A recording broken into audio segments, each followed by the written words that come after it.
Bonjour et bienvenue à tous sur i24 News. Sur le web, on vous propose aujourd'hui 16 minutes d'actu 2.0, high-tech, start-up insolite et tout ce qui fait le buzz sur la toile, c'est tout de suite et c'est bien évidemment dans votre magazine. On vous explique aujourd'hui pourquoi les internautes s'en prennent à Fox News. Alex Maggen, le senior vice-président des technologies chez Warner Bros, nous a livré une interview exclusive. On vous parlera de la start-up israélienne Pavegen et de son système d'énergie propre. On vous montrera le dernier film de Spike Lee diffusé en avant-première sur Vimeo. Et on terminera avec ces vidéos qui font le buzz sur Internet. Et on ouvre cette édition avec une séquence qui nous vient de la chaîne de télévision américaine Fox News. Nolan Peterson, un expert, a commenté les attentats qui ont eu lieu en France. Il n'a pas hésité à comparer certains quartiers de Paris à des villes d'Irak et d'Afghanistan. Dans cette intervention, l'homme parle de no-go zone ou zone interdite en France, à savoir le boulevard Magenta, le quartier de Belleville, le quartier de la République ou encore celui du Père-Lachaise où la charia ferait apparemment la loi. Les réseaux sociaux n'ont pas tardé à s'emparer de cette comparaison et en faire un hashtag Fox News Facts pour se moquer de la chaîne, bien évidemment. Sur Twitter, on peut voir une série de mèmes à prendre au second degré qui tournent l'État islamique au ridicule. Une image de la reine d'Angleterre a même été détournée. Je vous propose tout de suite de passer à notre dossier du jour. La semaine dernière, à Tel Aviv, le ministère israélien de l'économie a organisé pour la première fois une conférence de commerce extérieur. Parmi les conférenciers, on notait la présence d'Alex Maggen, un Israélien qui vit désormais aux États-Unis, un homme à la grande carrière dans le monde du divertissement et qui est actuellement le senior vice-président des produits et de la technologie chez Warner Bros. Il était présent lors de cette conférence pour conseiller les startups israéliennes dans le but de s'imposer sur le marché du divertissement et des médias hollywoodiens. Sur le web, il nous a livré une interview exclusive, un reportage de Yaron Tenbrick.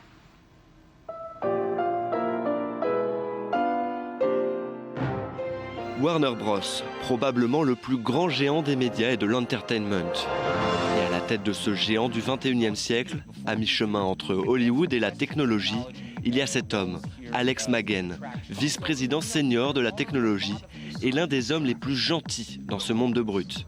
Maggen, à moitié israélien, est venu à Tel Aviv la semaine dernière en tant que conférencier d'honneur à la première conférence du commerce extérieur d'Israël. Son objectif, guider les startups et les entrepreneurs israéliens qui veulent atteindre le marché américain des médias. Voilà ce qu'il avait à leur dire. Je me concentre principalement sur les États-Unis parce que l'approche américaine des médias et du divertissement est différente. Mais certains de ces conseils sont spécifiques à l'industrie du divertissement israélien et certains sont très généraux. D'après mon expérience, pour avoir été des deux côtés, celui d'être dans une grosse compagnie et avoir des rendez-vous avec les startups israéliennes et l'autre, les années où j'ai vécu aux États-Unis et où j'ai travaillé avec des startups, j'ai appris qu'il y avait certaines règles basiques. L'une d'elles est de se concerter sur quel est mon produit. Il faut rapidement penser à ça et s'y concentrer. Ne perdez pas de temps à me dire quel capital risque sont investis, qui sont vos fondateurs, parce que c'est peut-être très intéressant pour vous, mais la compagnie que vous rencontrez veut savoir ce que vous allez faire ensemble. Au cours de ces dernières années, de nombreuses startups israéliennes comme Kaltura, Videosurf et Anyclip ont attiré l'attention des dirigeants de Warner Bros, donnant aux géants d'Hollywood un goût de leurs solutions technologiques. Cela semble être exactement ce que Maggen recherche. Quand les compagnies peuvent me montrer comment je peux utiliser ma sublime et puissante franchise pour établir une connexion avec les clients en dehors du fait qu'ils regardent les programmes, ça c'est très excitant pour moi. Les compagnies qui peuvent se concentrer sur ça sont très convaincantes. Et d'un autre côté, il y a un minimum de base qui est attendu de la part des sociétés israéliennes, comme leurs compétences en sécurité, qui est une question particulièrement importante. Ça aussi c'est très excitant à mes yeux. Les blockbusters comme Batman, Harry Potter, Mad Max, The Hobbit, Superman et le film Lego ont fait de 2014 l'année de tous les records pour la société, en leur apportant plus de 3 milliards de dollars uniquement dans les ventes au box-office. Contrairement à la plupart de ces empires, Warner Bros et Magen ne semblent pas craindre Internet et ses technologies. Ils voient des possibilités où d'autres voient une menace pour leur modèle d'affaires. Nous saisissons et ils saisissent tous en réalité l'opportunité de faire ce qui doit être fait. Maintenant, on peut tirer avantage de cette technologie. Mais en même temps, on fait attention parce que nous avons réalisé que ce que nous faisons est très spécial. C'est la chose la plus enviée. Toutes les entreprises veulent mettre le grappin dessus. On adorerait bosser avec eux, mais on veut le faire dans des conditions qui nous permettraient d'atteindre nos buts. Et ce n'est pas seulement de proposer un excellent contenu, mais aussi de conserver un lien tenu entre nos clients et notre contenu à long terme. Issus d'un environnement où la haute technologie offre des startups novatrices telles que MySpace ou Launch Media, ils ne partagent pas la crainte d'Hollywood face aux nouvelles technologies et ils ne les considèrent pas non plus comme une nouveauté.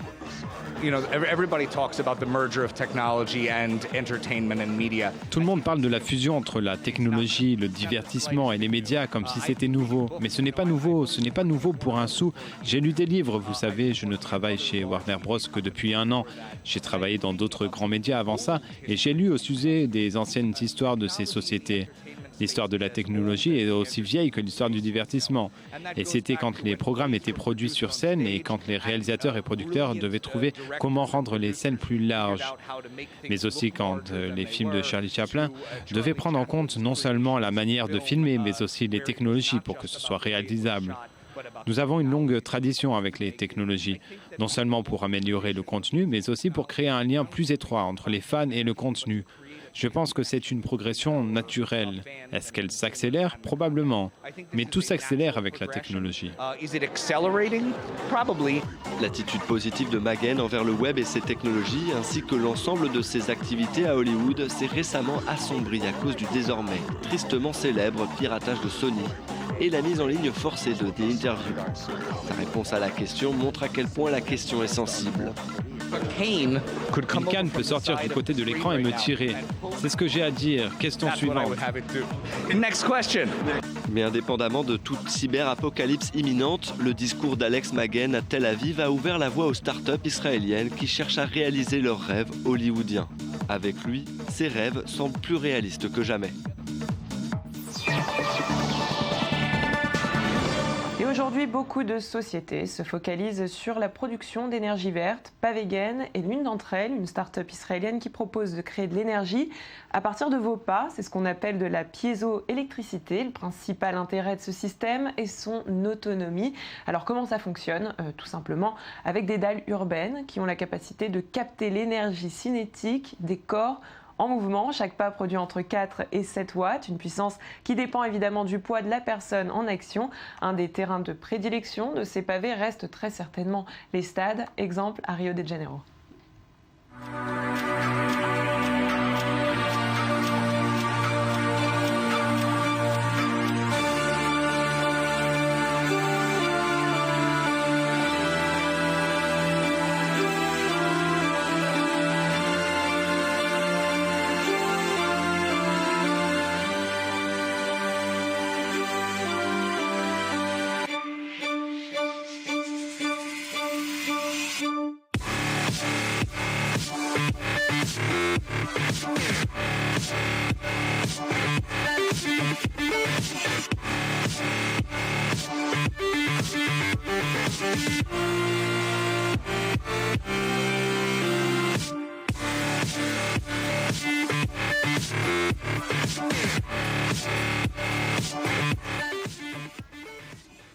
Vous l'avez compris, des lumières qui ont été allumées grâce aux pas qui ont été faits toute la journée. On parle de Google qui propose WordLens, une application qui vous donne une traduction sur le vif. Aucun réseau n'est obligatoire et les résultats apparaissent immédiatement sur votre écran, où que vous soyez dans le monde d'ailleurs. Facile à utiliser comme une caméra ordinaire, le traducteur instantané n'analyse cependant pas les textes manuscrits. Alors comment ça marche? Je vous propose tout de suite de le découvrir.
on change de sujet avec Woody Allen, dit à 79 ans, le réalisateur américain, on peut le dire, est encore dans le coup. Il a choisi de collaborer avec Amazon pour sa toute première série télévisée. Une belle victoire pour le géant du commerce en ligne qui espère devenir le leader de l'offre en streaming, sans titre pour le moment. Dans un premier temps, cette série sera diffusée exclusivement sur Internet, aux États-Unis, au Royaume-Uni et en Allemagne. C'est Woody Allen qui sera en charge de l'écrire et de la diriger. C'est donc le jackpot pour Amazon qui avait créé la surprise tout récemment en raflant 2 Golden Globes lors de sa toute première participation à la compétition.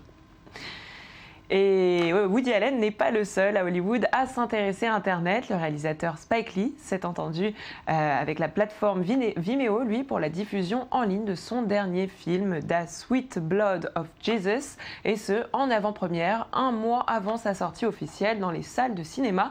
Je vous rappelle que ce film a été financé sur Kickstarter en 2013, un projet qui était par conséquent, et qui est toujours par conséquent, très attendu. Hello everyone, my name is Spike Lee. How you doing? And I'm here with a special announcement. My new film, The Sweet Blood of Jesus, is going to be available 1 month before our theatrical release. You can get it on Vimeo on demand, 40acres.com, connected TV, and tablet. Check it out. Peace. See what we found. 1,000 years before the Egyptians performed surgery, the Ashanti performed blood transfusions. The entire population became addicted to blood. Drinking blood is a very antisocial act, unless we happen to exist in a blood society. You must be doing all right. What are you? I'm an addict.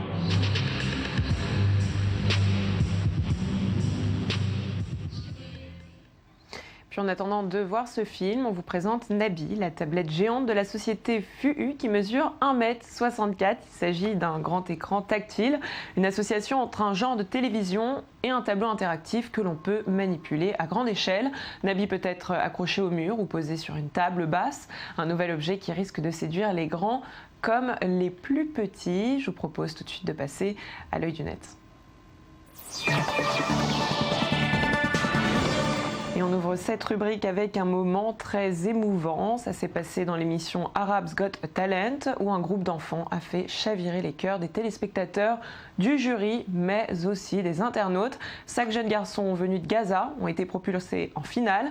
C'était compliqué pour eux de se rendre à Beyrouth, mais ils l'ont fait. Une vidéo très touchante que je vous propose tout de suite de voir.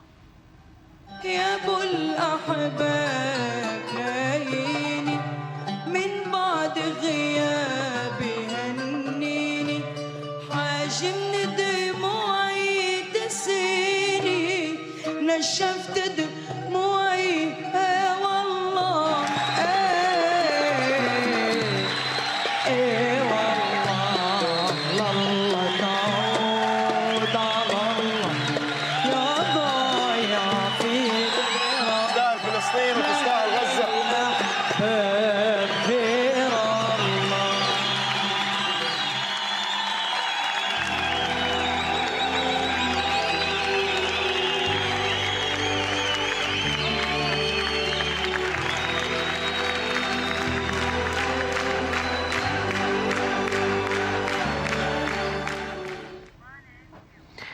Et quand les Australiens s'approprient le morceau Hey Yay du groupe Outkast pour en faire leur hymne national, bien évidemment, ça se retrouve sur Internet et sur le web. On ne pouvait pas passer à côté de ça, d'autant plus que les images utilisées dans le clip, vous allez le voir, vont vous faire rêver et surtout voyager.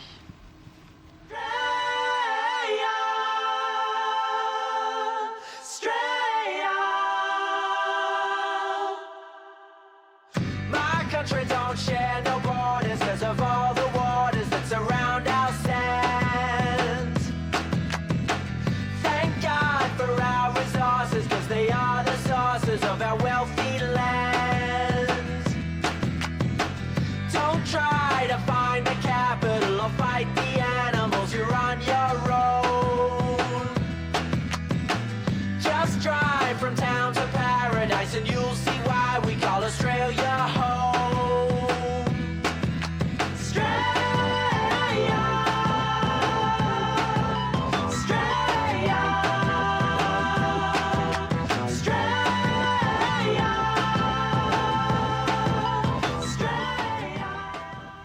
Je savais que ça allait vous plaire et c'est la fin de cette émission. Sur le web, c'est terminé pour aujourd'hui. Merci à vous de nous avoir suivis. En attendant de nous retrouver, je vous donne rendez-vous sur notre page facebook.com/sur le web, le Mag Actu. À très bientôt.